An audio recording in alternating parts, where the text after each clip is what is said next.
Have you ever felt like something's missing from your life, even when everything looks fine on the outside?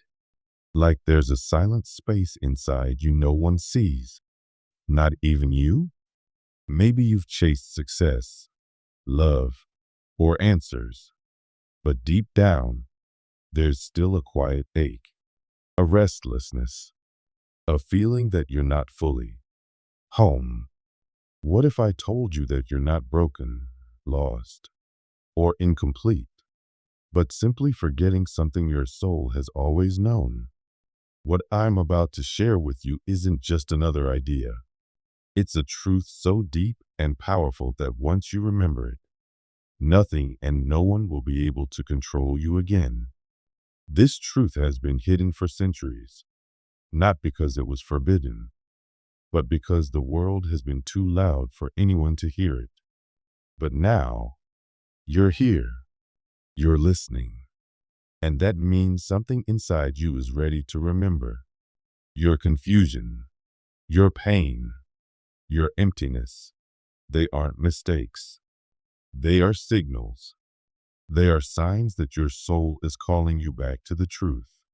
From the moment you were born, you were taught who to be, how to act, what to believe. You were praised for following the rules, fitting in, doing what others expected. But in the process, you were slowly pulled away from your real self. The world shaped your identity, your name, your job, your thoughts, your fears. You were taught to doubt your own inner knowing, to ignore the quiet voice within. And somewhere along the way, you forgot. But the soul never forgets. Beneath all the noise, beneath the roles and masks and fears, something inside you has been waiting, patiently, softly, silently. And the moment you turn inward, the moment you become still enough to feel it, you begin to hear a whisper, a memory, a vibration. You start to realize that everything you've been looking for on the outside was always waiting for you on the inside. Ancient civilizations across the world spoke of this. Egypt, India, Greece, though separated by oceans and centuries, they all told the same story. When the soul enters the physical body, it forgets where it came from. In modern thinking, birth is seen as the start of life. But to these ancient masters, birth was the beginning of forgetting. The soul passed through a veil. It entered a world of separation and illusion, and the truth of who you are was covered over, not lost, just hidden.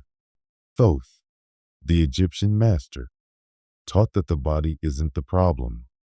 The danger is thinking you are only the body. Indian sages called the illusion Maya, the great forgetting. Greek philosophers said the soul fell into cycles of repetition, imprisoned by its amnesia. These weren't just myths. These were warnings, and not everyone was allowed to hear them. This wisdom wasn't written in public texts or shared in open lectures. It was passed down quietly, in private temples, in hidden rooms, where only those who were truly ready could receive it. Why so much secrecy? Because truth without preparation can be dangerous. If someone wakes up too soon, without emotional grounding or inner strength, the mind can twist that truth into ego, superiority, or fantasy. The truth must be lived, not just known. It must be felt, not just spoken.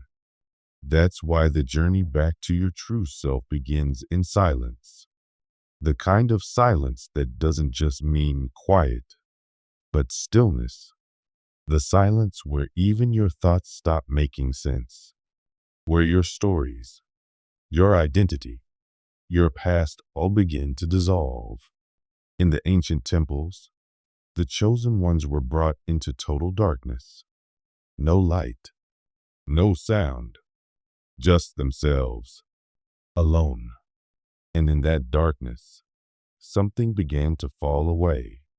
Not the body, but the persona, the image, the version of self that had been built by society. Slowly, it crumbled. And when the ego realized it was losing control, it panicked. It screamed. It sent fear and doubt. Because the ego only survives by pretending it's you. But in that stillness, the initiate discovered something astonishing. No new knowledge was needed. No master explained the meaning of life. No book gave answers. Instead, the truth rose from within. They remembered, and that remembrance is the key. It doesn't come from learning something new. It comes from letting go of what isn't you. But here's the challenge. Most people aren't ready. If you carry unhealed pain, unresolved trauma, or deep inner confusion, and you suddenly remember your soul's vastness, it might feel unbearable. Your mind won't know what to do with it. You might try to shrink it, twist it, or escape from it. That's why Thoth warned. Don't chase truth just because you're curious. Don't try to awaken unless you're willing to be changed. Because once you see, you can't unsee. Once you feel, you can't pretend you didn't. So where do you begin? The first and biggest obstacle isn't outside of you. It's not a person, a system, or a force. It's the illusion of who you think you are. The version of yourself you were trained to become.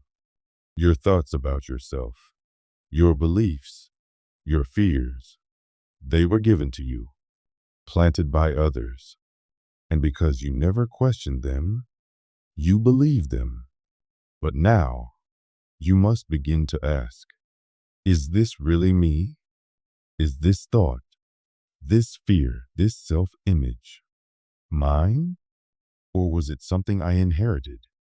This is where your journey truly begins. Not with complicated rituals, but with one simple act. Observation. Watch your thoughts. Notice them, especially the ones that show up when you feel small, tired, or afraid. Then pause and ask, is this thought truly mine? That one question can start to break chains you've carried your whole life. Because when you realize that most of your suffering didn't come from your soul, but from programming, you begin to awaken. Of course, your ego will resist. It will try to protect the old identity. It will say, don't let go, you'll disappear. But the truth is, you were never those thoughts. They were just noise covering up the silence. And in that silence, your real self lives. At first, it might feel empty, uncomfortable, even scary. But stay with it, because over time, you'll realize the silence isn't empty at all.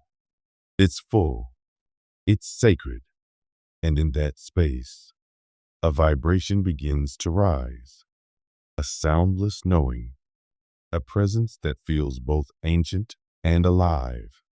Thoth called this vibration the invisible name, not a name like John or Mary, but a sound your soul has always carried, a frequency that isn't spoken, but felt.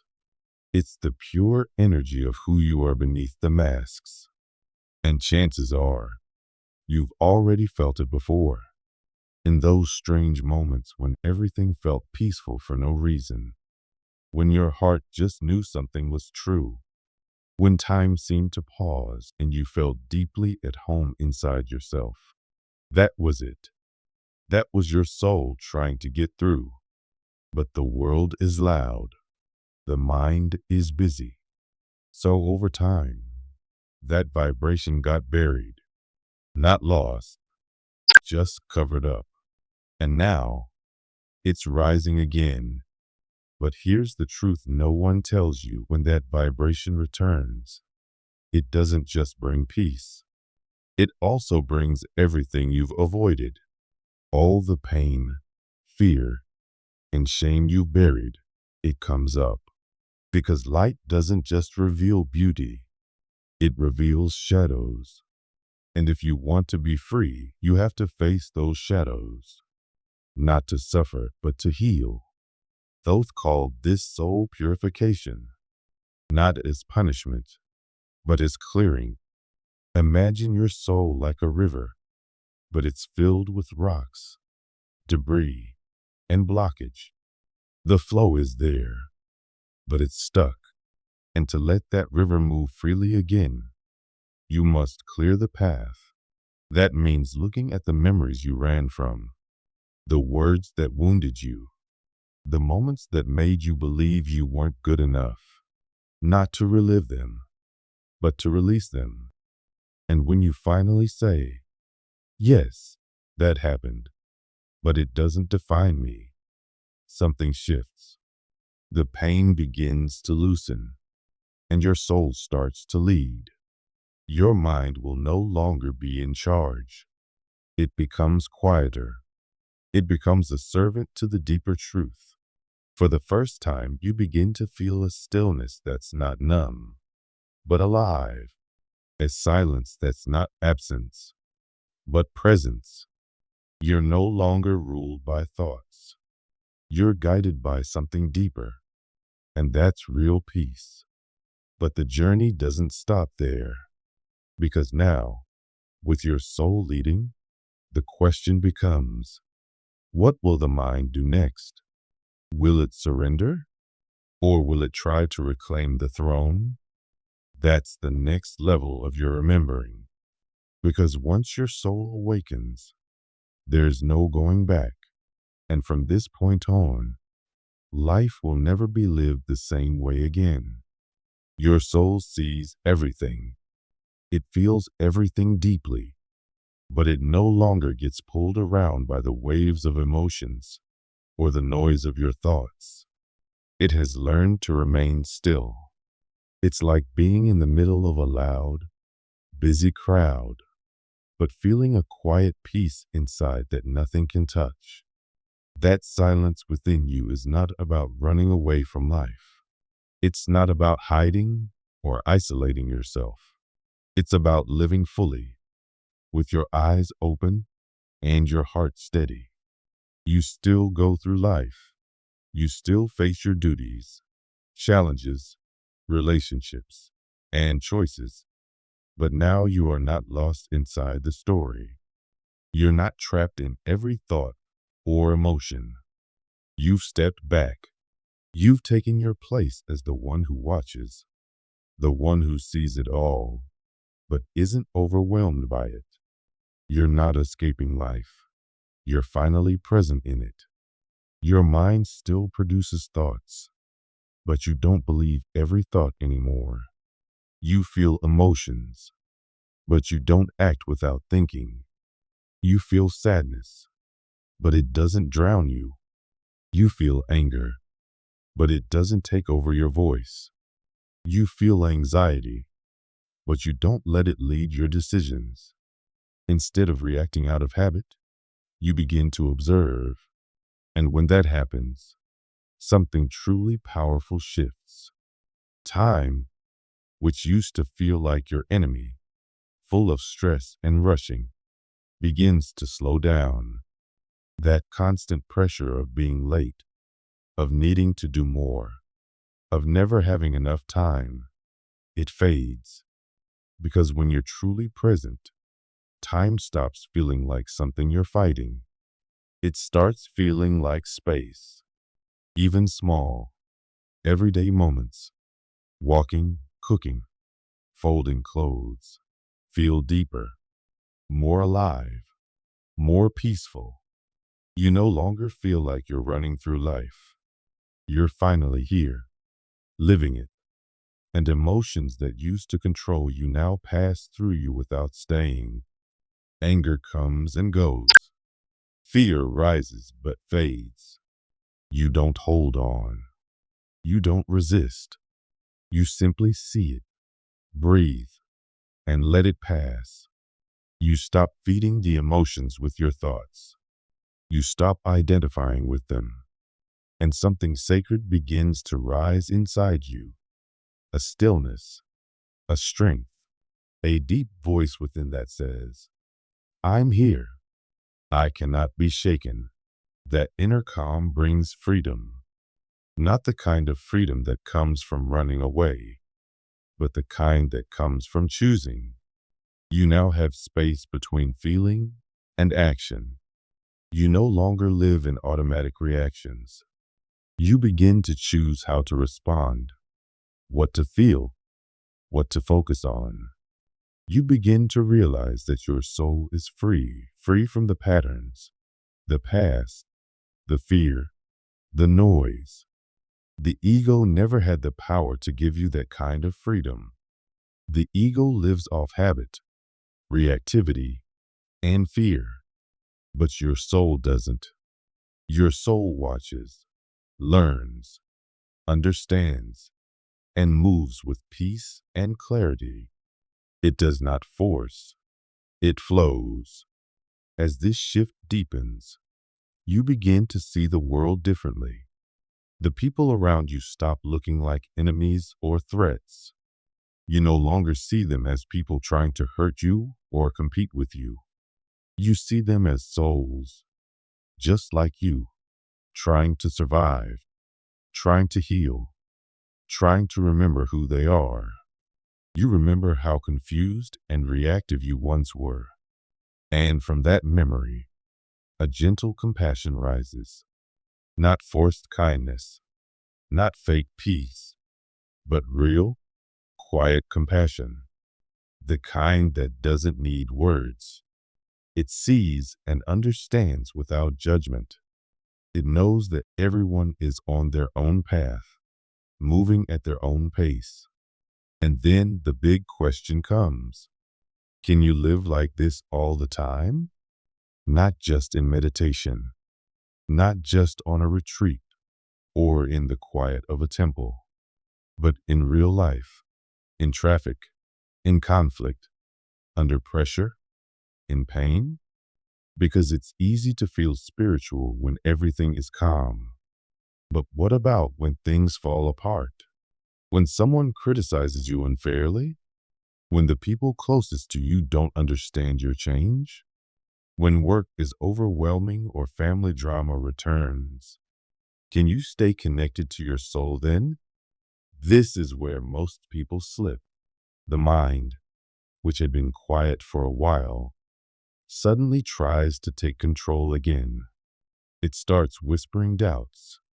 This won't work in the real world. This peace is only temporary.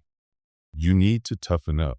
And if you believe those whispers, you go back to rushing, back to reacting, back to surviving instead of living. The truth is, the hardest part of awakening isn't the beginning.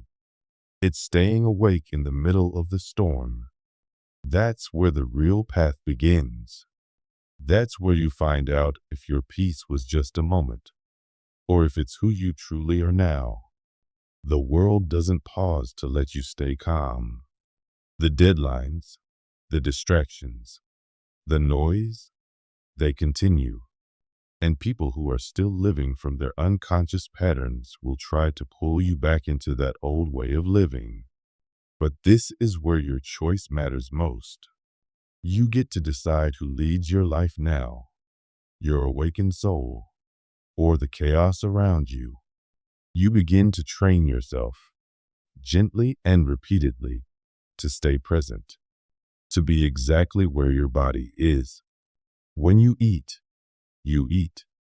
When you talk, you really listen. When you walk, you feel your feet. You keep bringing yourself back to now, again and again.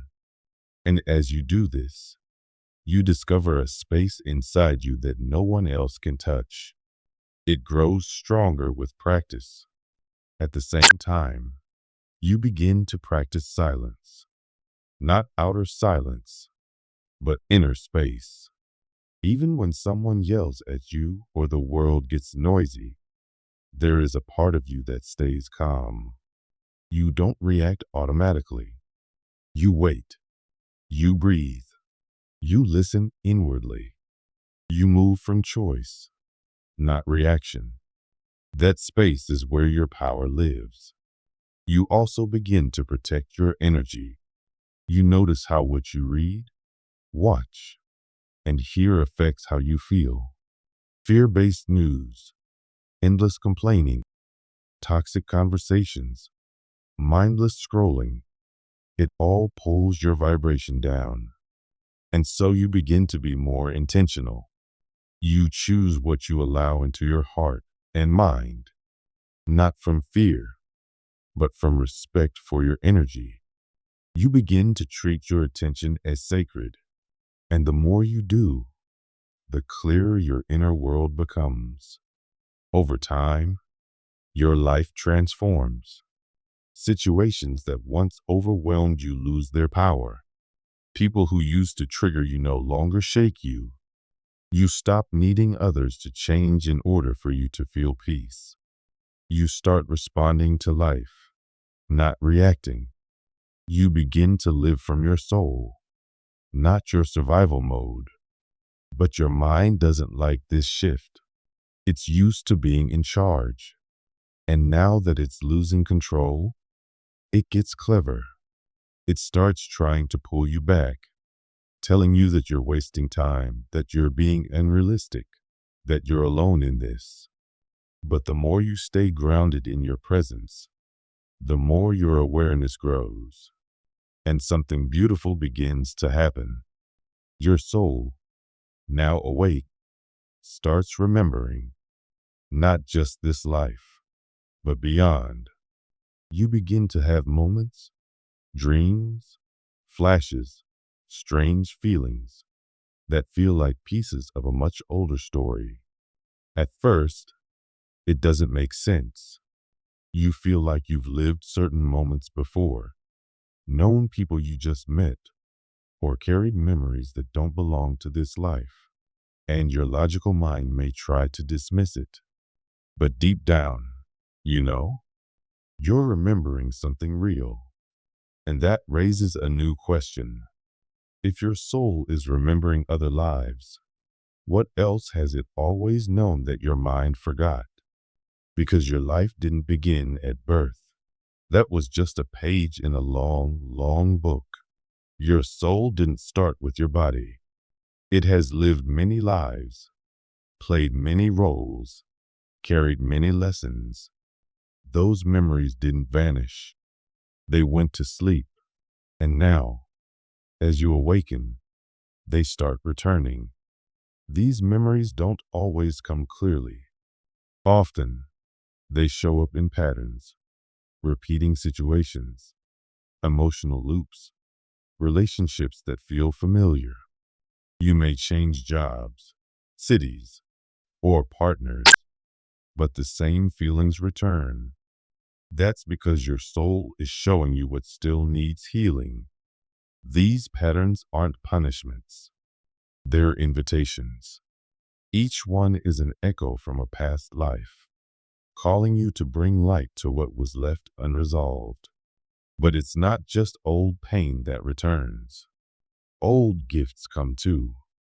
The ease you have with certain things, the way you feel at home in foreign places, your deep curiosity about certain cultures or subjects. These are hints. They come from who you've been before. And the more you connect with your essence, the more those hidden abilities come to life again. But this is also where people often lose their way. As the soul awakens, the mind starts turning the experience into stories. It tries to explain, label, and control what's happening. But this process isn't meant to be understood by the mind. It's meant to be lived by the heart. If you try to force it, You turn truth into fantasy. You build new illusions instead of finding clarity. That's why so many seekers get lost in books, teachers, and spiritual theories. They hand their path over to others, hoping someone else can make sense of it all. But Thoth was clear. The true guide is within. The one who knows the way through the unseen has never been outside of you. It's your awakened soul. And it doesn't use loud words or logic. It speaks in silence, in deep knowing. It shows you truth through feeling, not argument. It gives you peace in the middle of uncertainty. And it waits patiently for you to be still enough to hear it. So how do you hear it? Not by seeking more answers, but by creating space between your thoughts. When you're faced with a decision, pause, breathe, close your eyes. Don't rush to think. Just feel. What rises in that quiet space before thought begins? That is your soul's voice. It won't beg to be heard. It won't try to convince you. It simply shows you what is real. And over time, you'll notice it doesn't always lead you where it's easy. Sometimes it leads you into the fire, into the unknown, into your deepest growth. Because it's not here to keep you comfortable. It's here to help you remember. And remembering isn't always easy. The ego doesn't like it. And so, when it sees the soul leading, it tries one last trick. It puts on a spiritual mask. It says, now you're special. Now you're above others. You've reached the next level. And if you believe that, you fall into the final trap, spiritual ego. This is not the ego that wants power or money. This is the ego that pretends to be light, wisdom, and love, but it secretly feeds pride and separation. It makes you feel superior to others who haven't awakened, and that pride is the most dangerous illusion of all, because true light never divides. True wisdom doesn't boast. It humbles. And real awakening makes you softer, not harder. More human, not less. So the final test is this. Can you stay awake without feeling above others? Can you walk in the light without creating new shadows? Can you remember who you are without forgetting that we are all one? This is the path. Not the path of escape, but the path of return. Not the path of pride, but the path of love. Not the path of becoming better than others, but the path of becoming fully yourself. Because you didn't come here to run from the world. You came here to remember the truth, live from your soul, and help the world awaken through your presence, not your words. And the true light doesn't shout. It doesn't need applause. It simply shines, quietly, constantly, unshakably. And so will you. Sometimes on the spiritual path, you begin to notice how others around you aren't growing at the same pace. You see their choices, their habits, and how they stay in places you've outgrown. And a part of you may feel impatient, frustrated, even lonely. But real spiritual light doesn't need anyone to keep up. It doesn't push, compare, or try to pull others forward. It simply walks slow, steady, calm. It doesn't need an audience. It doesn't need agreement. It shines, even if it's alone, even if no one sees it. It moves with peace, without rush, and without the pressure to prove anything. Watch how you react when your beliefs are challenged. When someone questions your spiritual views, do you respond with quiet openness, or do you feel the need to defend? Do you stay grounded and calm, or do you tense up and resist?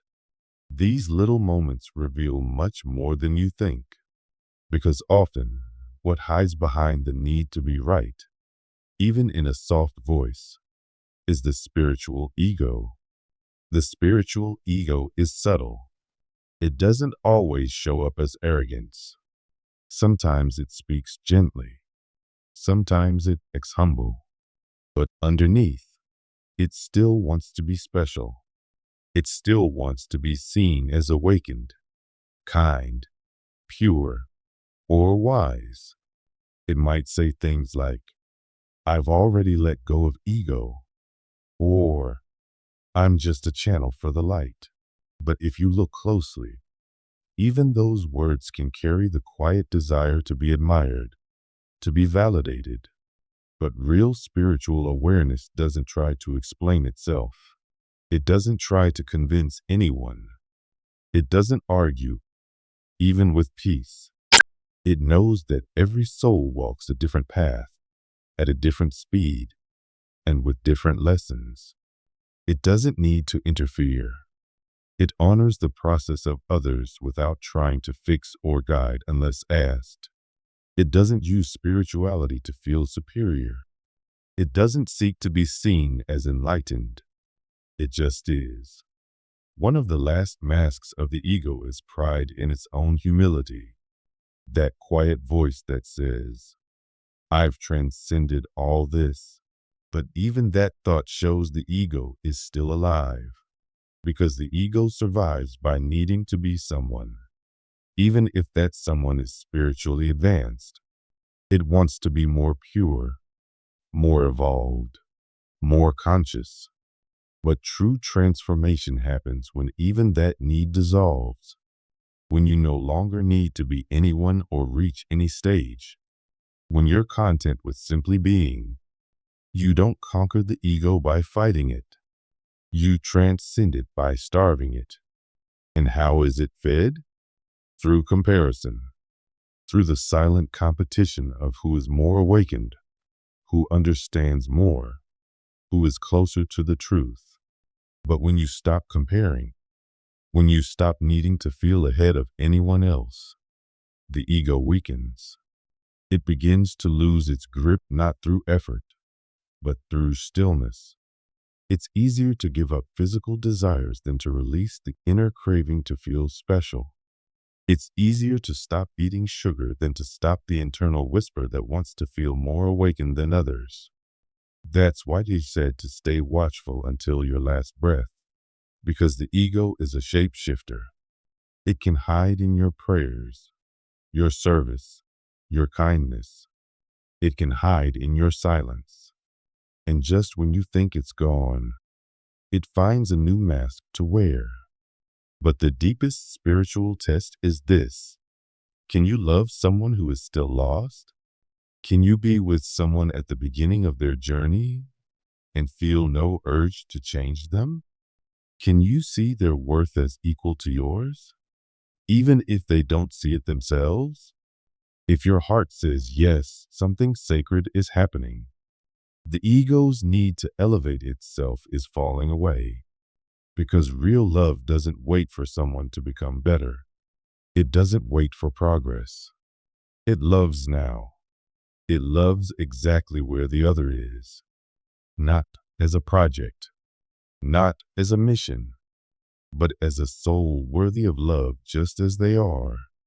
Even then, the journey isn't over. What seems like the peak of awakening is only the beginning of something more silent and more profound.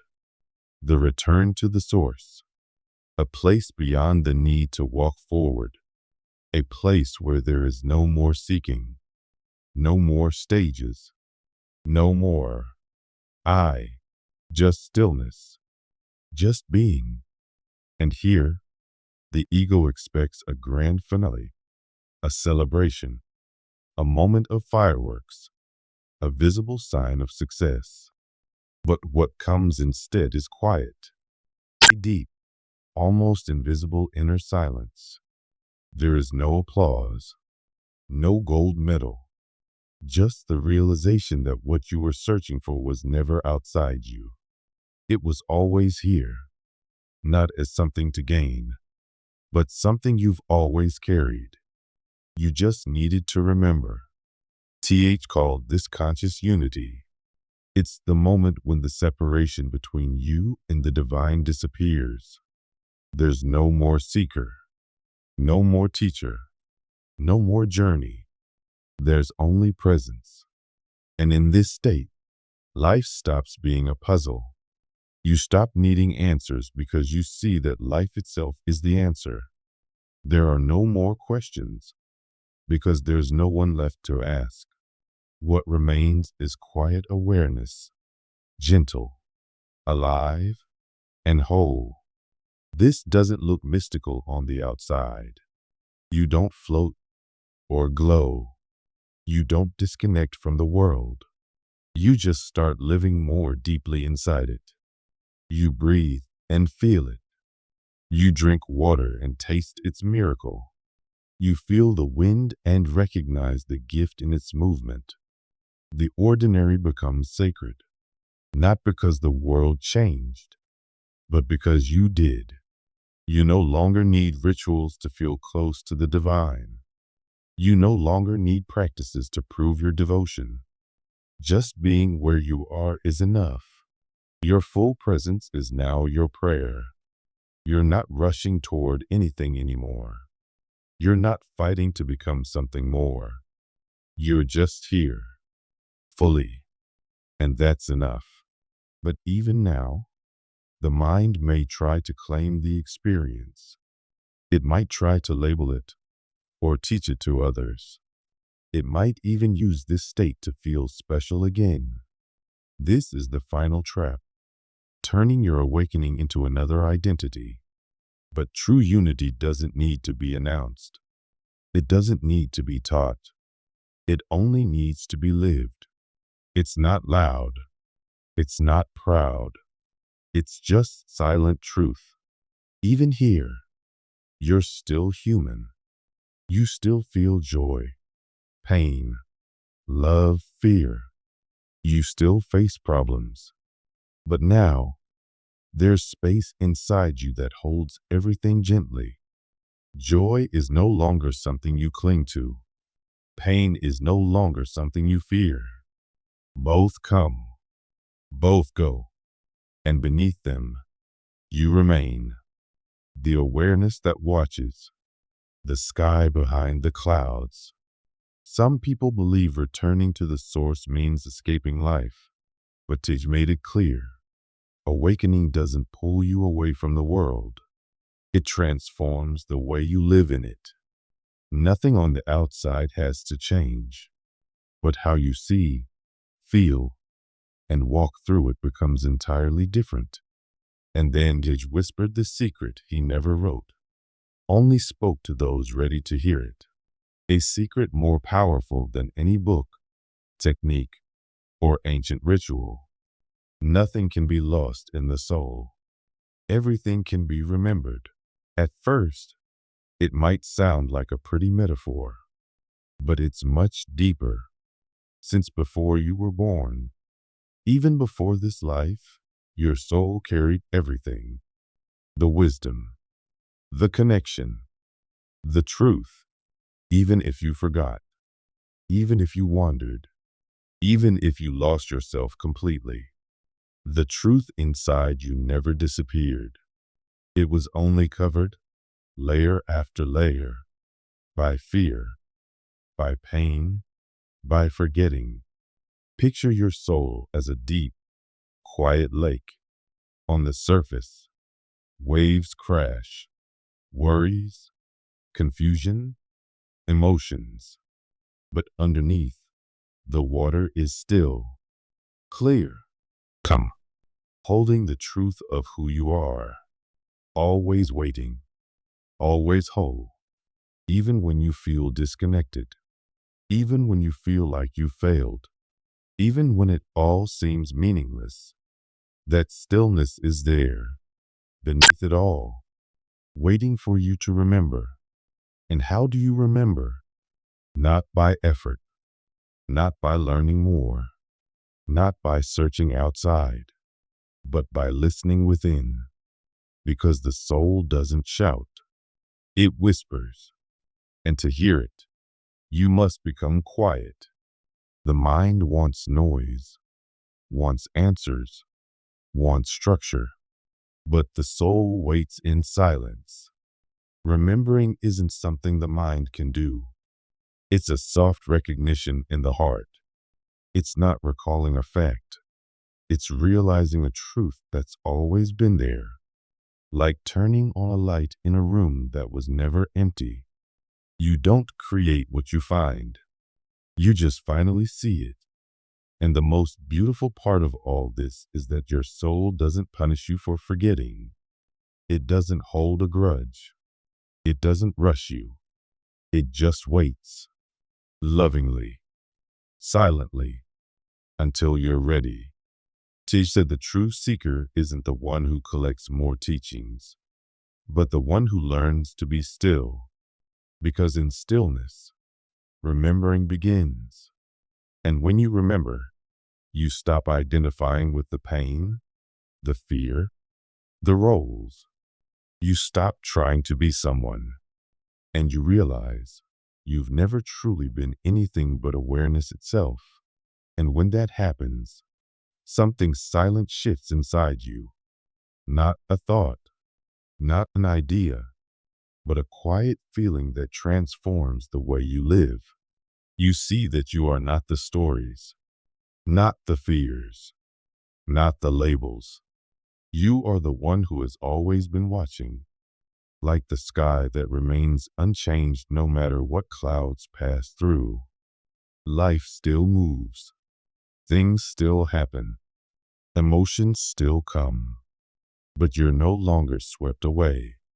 You observe. You participate. But you don't lose yourself in it. And here's the secret so many try to keep hidden. Because a human who remembers who they are can't be controlled. They no longer follow fear. They no longer bow to systems that feed on forgetfulness. Because now they know the truth. Real power isn't out there. It's always been within. And when you realize that, fear falls away. You no longer chase. You no longer cling. You no longer depend on anything outside of you to tell you who you are. Because you've felt it. You've seen it. You've remembered. And that's freedom. Not the freedom to do anything, but the freedom to be untouched by anything.